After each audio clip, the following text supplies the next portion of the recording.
बंगाल में ममता दीदी की नींद उड़ाने की तैयारी, बीजेपी ने योगी को उतार कर बदल दिया माहौल। चर्चाएं गर्म, क्या दिखेगा योगी मॉडल का दम? आइए अंदर खाने से बहुत बड़ी खबर। बीजेपी की चाल क्या होगी बंगाल में कामयाब? उठने लगे अभी से सियासी गलियारों में सवाल।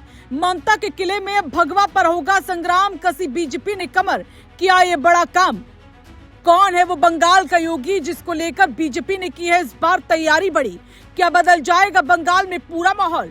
दिल्ली में होने लगी अभी से चर्चा, बिहार यूपी के बाद अब बंगाल में गरजेंगे योगी।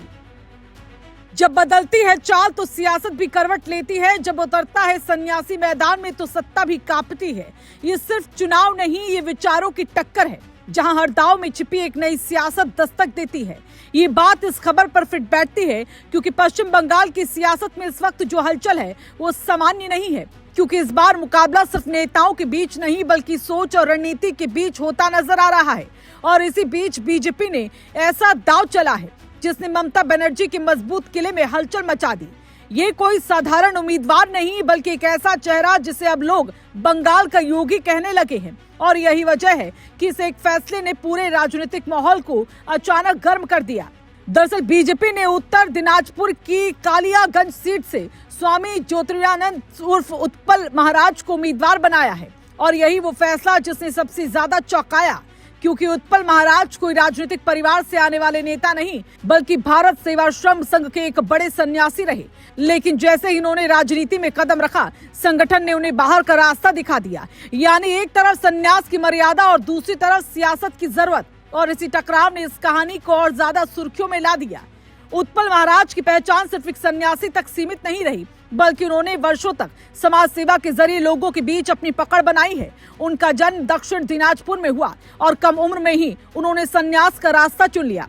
साल 2000 में सेवाश्रम संघ से जुड़ने के बाद उन्होंने शिक्षा और सेवा दोनों को साथ लेकर चलाया। लेकिन अब उन्होंने ये तय किया है कि समाज की लड़ाई सिर्फ आश्रम से नहीं बल्कि सियासत के मैदान से भी लड़ी जा सकती है। और यही सोच उन्हें सीधे चुनावी रणभूमि तक ले आई है। उनकी राजनीति का अंदाज भी बिल्कुल अलग है। वो खुलकर हिंदू अस्मिता और एकीकरण की बात करते हैं। उनका कहना है कि बंगाल में हिंदुओं को अपने त्योहार मनाने के लिए भी संघर्ष करना पड़ता है, और यही वजह है कि उन्होंने राजनीति का रास्ता चुना। यही तेवर और यही बयानबाजी उन्हें योगी आदित्यनाथ की तरफ एक आक्रामक चेहरे के रूप में पेश कर रही है।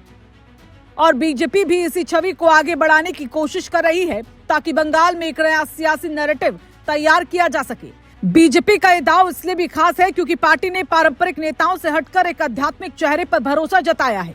पार्टी को उम्मीद है कि उत्पल महाराज के जरिए वो सिर्फ एक सीट नहीं बल्कि पूरे इलाके में एक मजबूत संदेश दे पाएगी, खासकर उन वोटरों के बीच जो भावनात्मक और वैचारिक जुड़ाव को अहम मानते हैं। यही वजह है कि इस फैसले को एक बड़ी रणनीति का हिस्सा माना जा रहा है, जिसमें धार्मिक पहचान और राजनीतिक लक्ष्य दोनों को साथ लेकर चला जा रहा है।